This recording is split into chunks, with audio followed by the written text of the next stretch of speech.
Hello, ladies and gentlemen. This is Claudia Monacelli with another episode of my podcast, Multiple Voices. And today I have a guest with me who is, again, another woman after my own heart, Lori Hoover. Say hello, Lori, to the audience.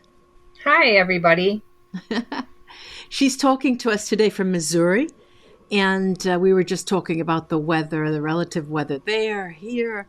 And what's interesting about, and what sets her apart, really, Lori, is that as I have many speakers who are intuitives or empaths or psychics, she's an intuitive card reader. And there are not many who talk about tarot card reading in depth. All right. So I've had a few, but not in depth. And she's also a medium, a podcast host, and a YouTuber. What's the name of your YouTube channel? It is Zodiac Oracle. Oracle. Yeah, because the intuitive cards that I read are oracle cards as opposed to traditional tarot. And what is the Zodiac? Do you do anything with astrology? That is what I do. I pull cards for each of the different signs. Okay, but you're not an astrologer. No, I'm not an astrologer. All right. So let's start with talking about card reading and what does the intuitive mean before card reader? Well, the intuitive part is when you pull a card from any deck, and I have a lot, over 100 different decks. So do I. Join the club. Yeah. But when I pull a card, there's usually a bit of information on there, that gives you an idea of what they're talking about with that particular card. And sometimes it will resonate what they have on there, the information on there, that right. it will feel like it's accurate for the person that I'm pulling the card for. Let me ask you this. When you're pulling cards, like you say, is it done after the person has asked you a question, or you just start with a few cards that you pull? It depends, because the way that I work is I literally anybody, they can ask me anything. Sure. I don't actually need the cards to get the information. Sure. But sometimes they don't really know what they want to know. All right. Let's talk about that, because every single card reader I know, and I mean, there's no exception, says the same thing. I don't need the cards, but so why do we continue to use these cards? Well, for me, it's a jumping off point, because when they say, well, I don't really have any specific questions at this time, I need a place to start, because there are literally 1,000,001 questions that could be pertinent to what they're going through. So I need a place to start. And if they're not going to provide one. Let's give me an example. Let's create a fictitious client. Okay. And you could use a recent experience that you have without naming anyone in particular. So Miss X comes to you. What happens? Just describe the scene. Because a lot of people out there have never had their cards read. Okay, well, probably 98% of mine are done over the telephone. Mm-hmm. And because I have people literally in, I don't know, I think I'm up to 15 different countries and whatever. So we do it. Yeah. So we do it over the phone.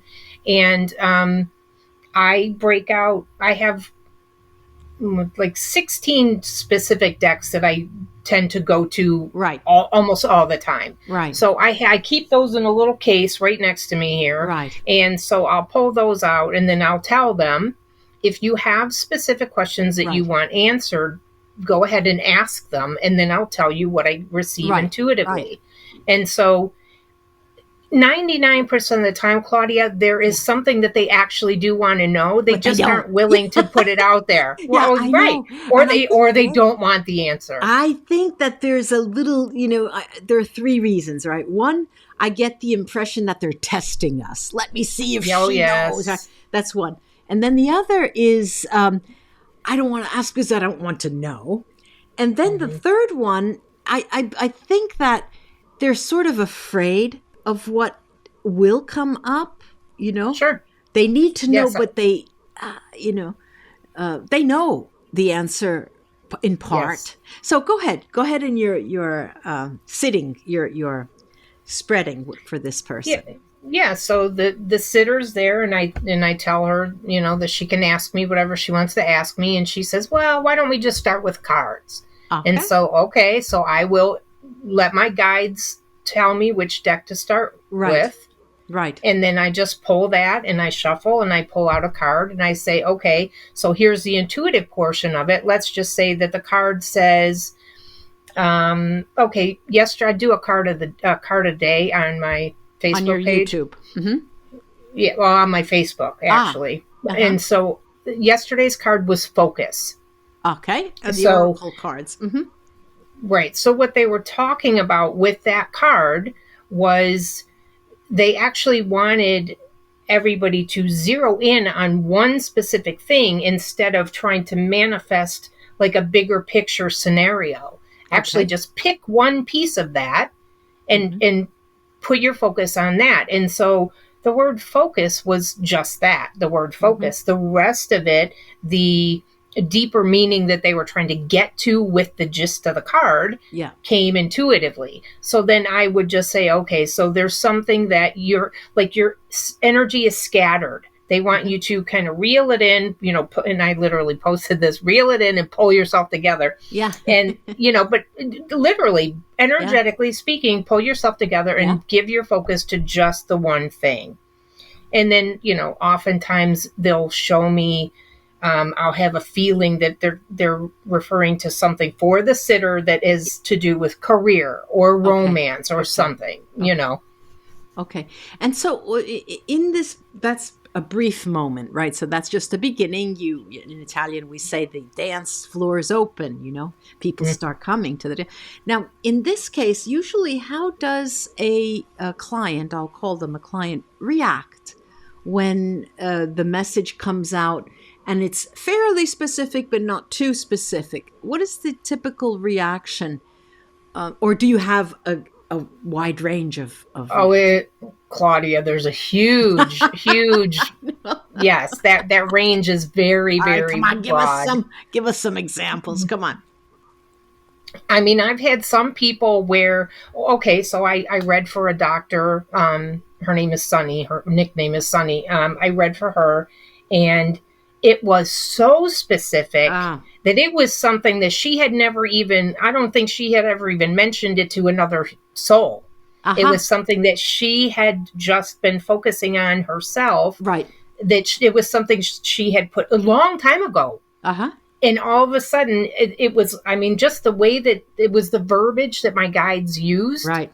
That she literally just started laughing. She's like, I absolutely cannot believe you just got that. I thought you were going to say she started crying. No, I've had that too. Yeah. Yes, I've had that many times actually. So then from that, she hit home, she gets me. We're on track. What usually happens next? Well, if you're talking about from the first cards that I pull, I can literally end up using every deck that I have with me. No, but it's a building. Of course, it's a building. It's like a story that all the characters. But I mean, the client, does she interact more? Does she say, well, look, let's focus on a person, or let's focus on my career because I'm sure it's there. And will she, want to know more and more and more? How does it usually unfold?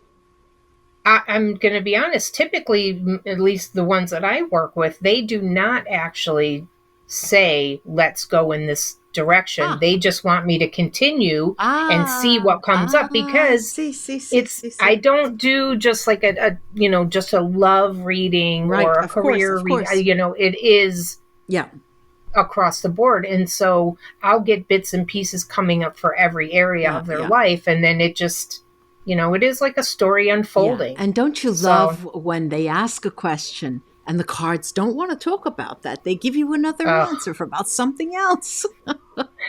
They do. And I've had so many instances, Claudia, where, the person is like a stone just sitting there, and you can't You mean non-communicative?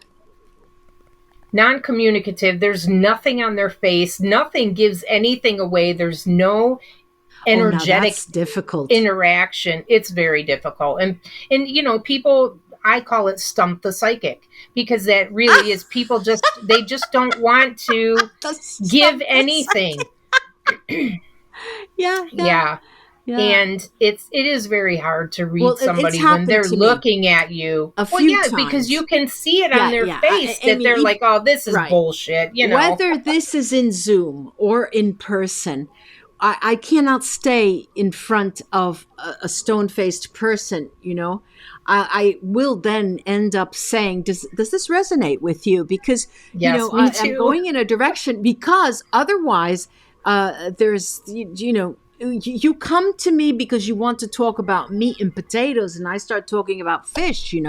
We've got to. The language has got to be the same. Let me ask you, if you'd like to share, the most not profound, but the most exciting reading because of what was uncovered, and did you get some feedback from that reading? Oh. Those are, you never forget those. No, you don't. And I've had several, but to be honest with you, the one and I've told this story before, so unfortunately, some people may have heard it, but yeah, that's okay. I went to a private party. It's because I do parties. So I went to somebody's home. Yeah. There ended up only being 3 of them. Uh-huh. So the one gal comes in. I was literally sitting on this woman's bedroom floor with my cards spread out, you know. Yeah. And she comes in, and like you mentioned, I'm also a medium. Yeah. I'm not I hate to say that I'm not like a great medium, but it's something that I still work on.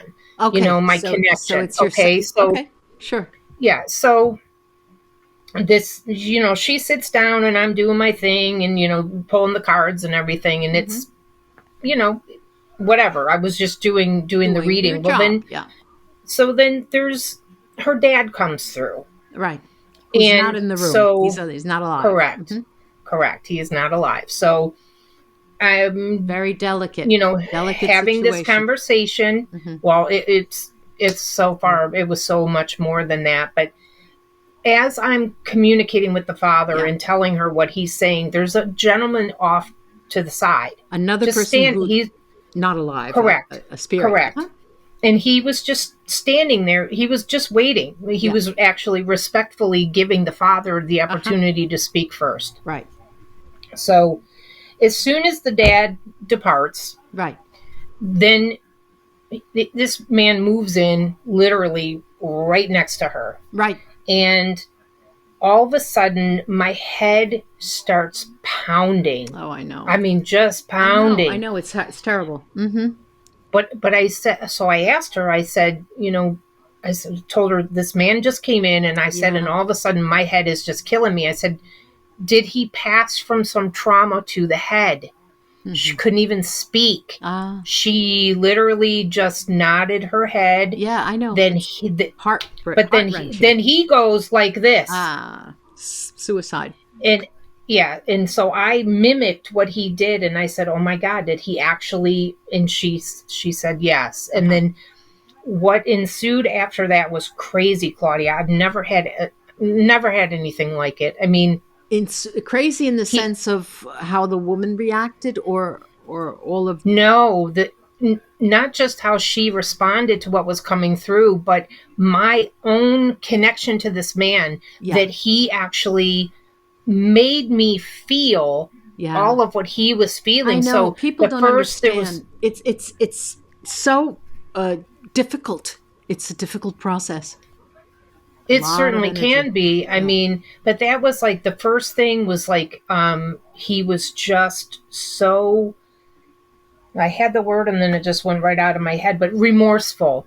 He was so remorseful about what happened and the way that it played out and everything. But then he flooded me with this wave of love that literally, I mean, if I wouldn't have been already on my ass, it would have brought me to my knees. Jesus. I'm serious. It was just like, I'd never experienced anything like that before. Interesting. And so then, he proceeded to tell me that he was actually bringing in a person. He was lining it up on his end. He was lining up a new man to come into this woman's life, and that she would be taken care of for the rest of her life, and that he would love her and cherish and you told her. This woman, you told her, yeah. And how long ago was that? Just, do you remember? Oh God, that was a couple years ago now. Probably 2 years ago. Did you get any feedback from her in the future? Successively? No, I've never heard from her. I honestly, I don't even remember her name. I had never met any of them before. Yeah. So that was my only interaction with them. But I mean, it was a very profound experience for me. Yeah, interesting. I've had a few times where spirit brought me to tears, you know? Yeah, I can imagine. I had a similar story, but it was something to do with a woman's son and his girlfriend. And his girlfriend they just couldn't find him, you know, and they had gone crazy everywhere. And they asked me where could he have been? You know, is he still alive? And it came up that he was in jail, that he had been taken in jail. And so, you know, they went and they looked and they checked out so many different, and then they did find him. But, you know, and before you say something like that, I mean, like you say, I could use the cards. I don't have to use the cards, but I like to use the cards because sometimes you're not exactly sure when there are a lot of people in the room. And I do it live at times on my YouTube channel. There's a lot of energies, and so you really can't concentrate. But when you're in the room with other people, in the presence, there is so much energy that you have to be careful with, and sometimes you're not sure. And at that, during that reading, I remember I thought, I can't tell these people that he's in jail. It sounds foolish, you know. And it just kept. And I said, wait a minute, let me look again. And I tried a different deck, and it came out the same thing, you know. And so that was that. Well, okay. So now we've sort of given everyone the context of what readings are like. But I'd like to go on because we talked about spirits. And when you mention connecting with spirit, what do you mean exactly? And how, I don't want to say how's it done. How do you connect?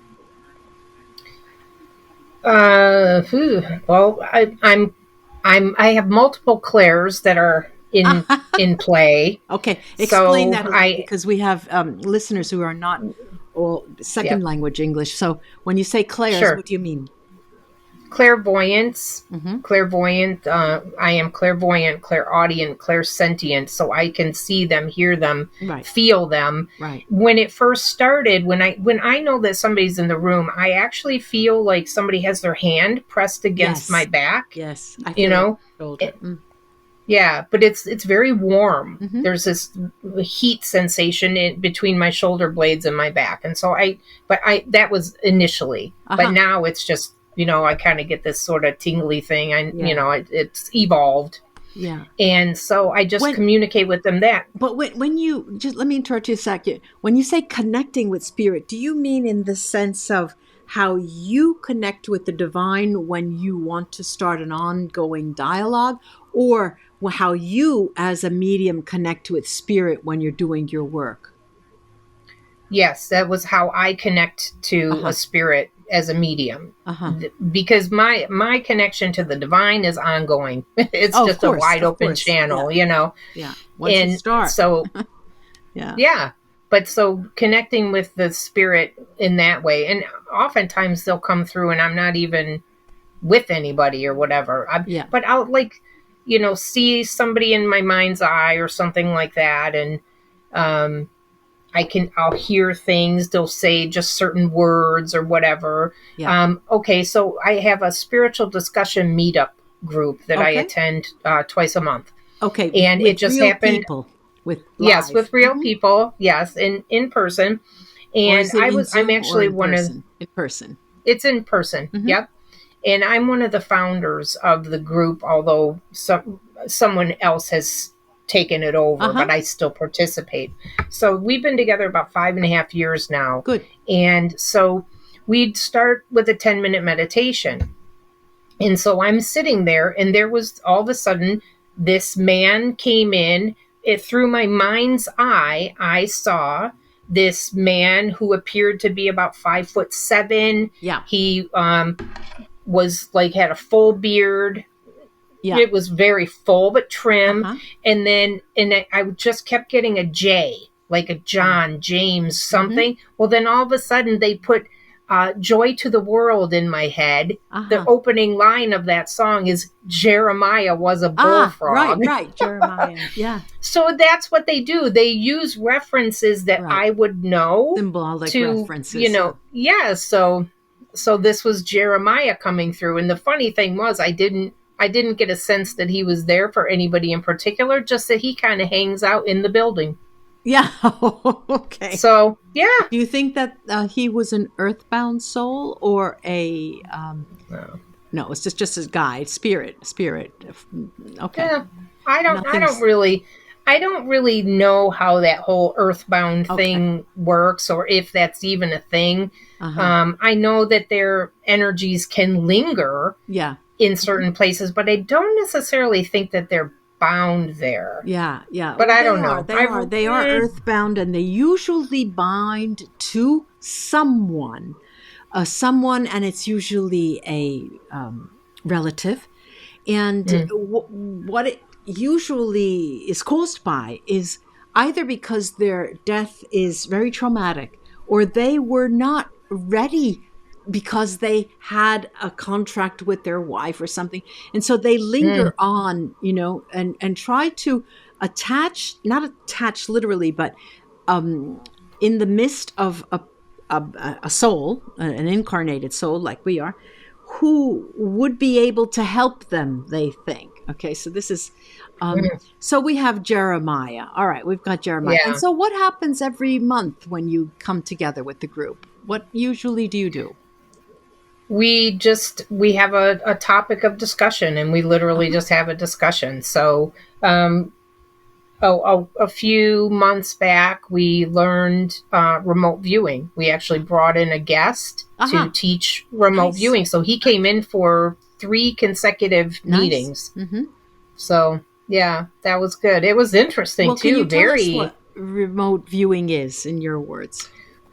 Yeah, remote viewing is where you are given a location, literally a geographical location, and you just close your eyes and focus on that location, and then you draw whatever comes up in your mind's eye. And it's literally just energetically connecting to whatever the thing is that's placed at that location. Even with the United States government, there were psychics who used this remote viewing process for the military reasons, and especially to find out where object targets were and things like that. Yes. Interesting. And that's when it became famous. I'm talking about the 50s, early 50s. So this is interesting. I call them powwows. I have also a group, and since everyone is so busy, it's difficult to get everyone on the same page as to what are we going to do now. There are a couple of things that I'd like to continue with. When you say that everything is energy, give us a couple of examples about that and what you mean by everything is energy. I mean, can we really walk through walls?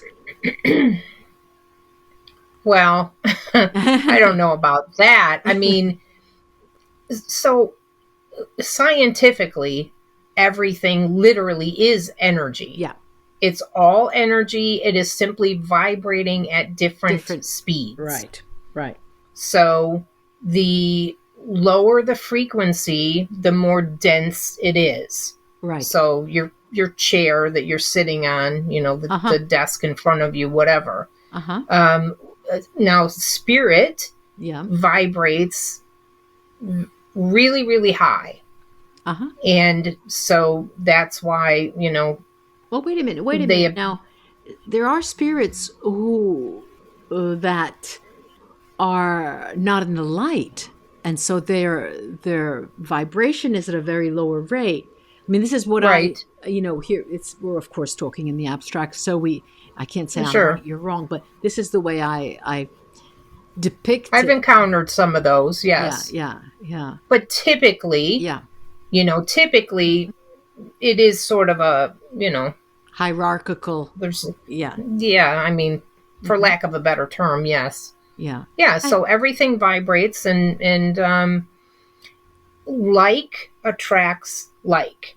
Okay. So you will come together with people or things or experiences that are a vibrational match to you, that are vibrating at a similar frequency to you. And that's why you're on my show here in this episode. Right.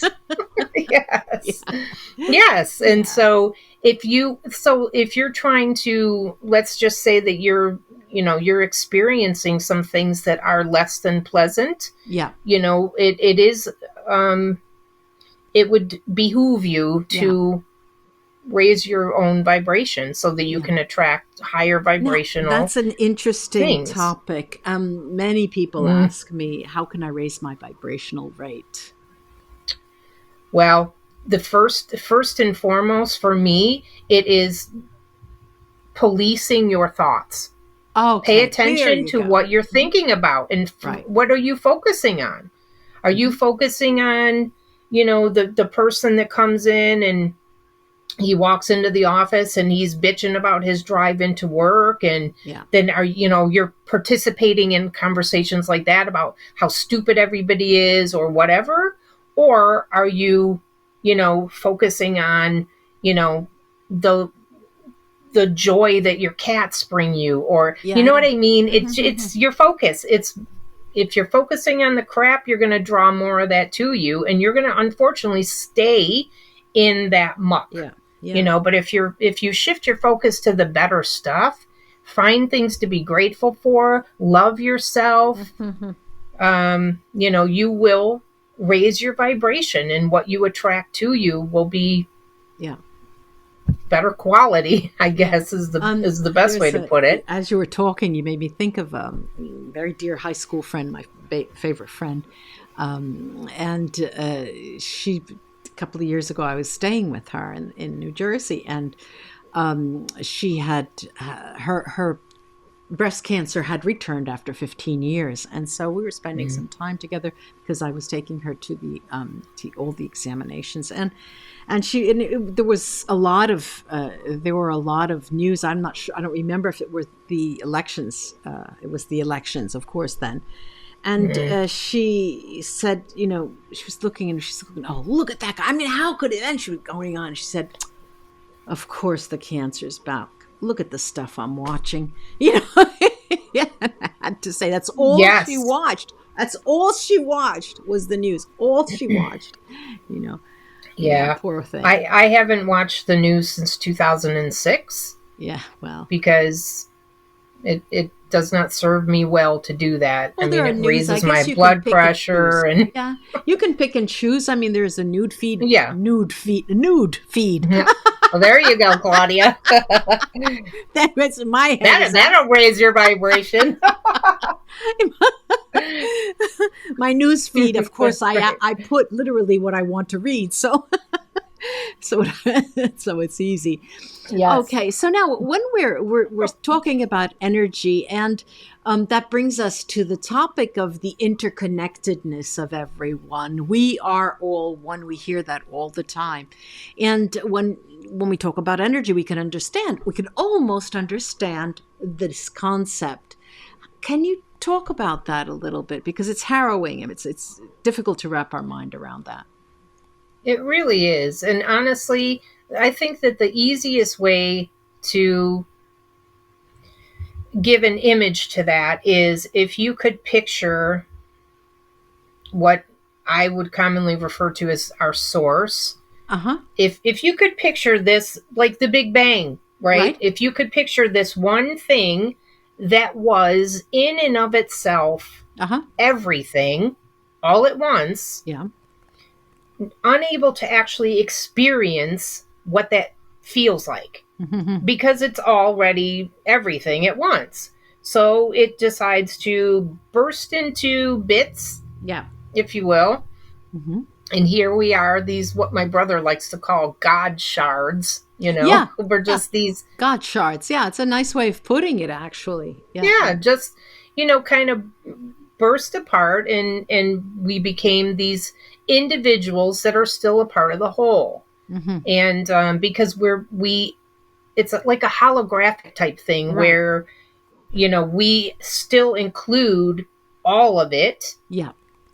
Within the, each individual piece still includes all of the whole. Right. I know it's hard for me to even explain because it is such a, it's a abstract, kind of crazy concept. Yes, it is.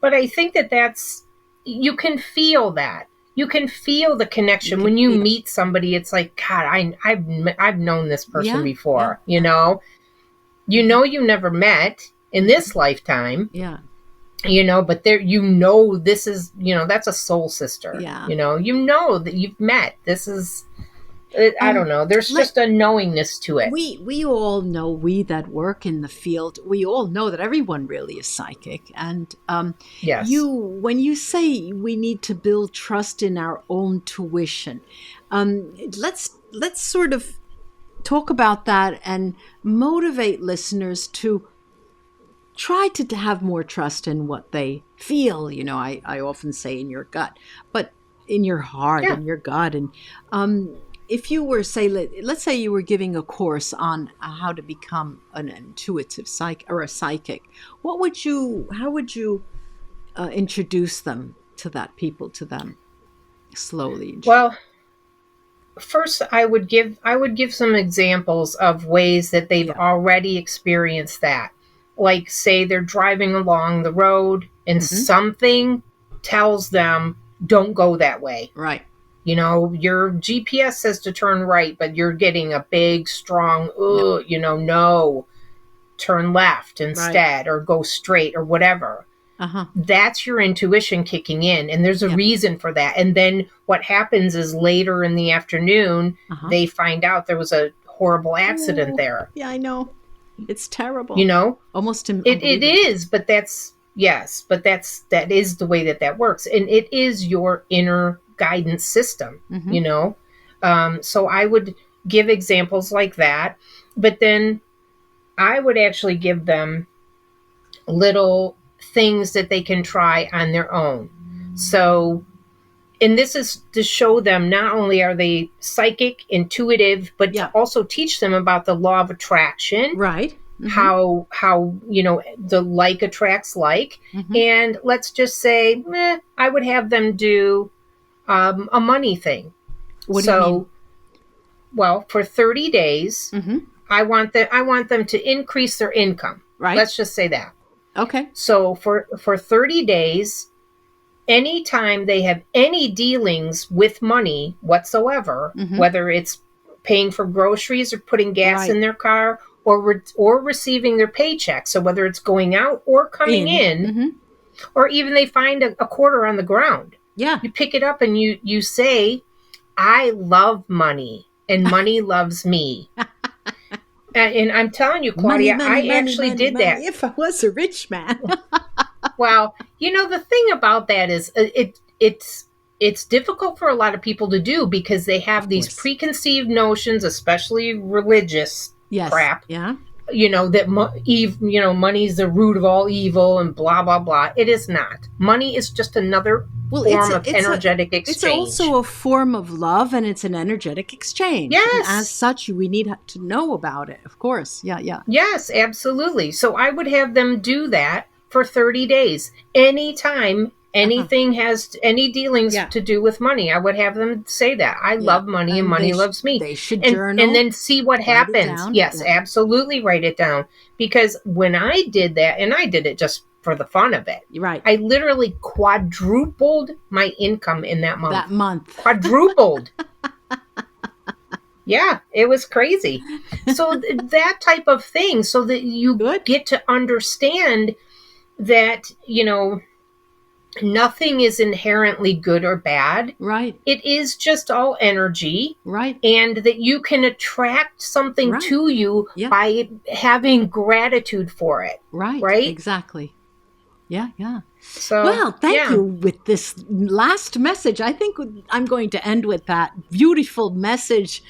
I love money. I just love money. And everyone, hope all the listeners do the same, even beyond 30 days. Thank you so much, really, Lori, for coming and taking the time to talk to us. It was such a pleasure to talk to you. Oh, thank you so much. It was so great to be here. It was very fun, and thank you for having me on. I appreciate it. Yeah, who knows, in the future, maybe our roads will cross. Who knows? Who knows? Absolutely. Bye-bye, Lori. Bye, Claudia.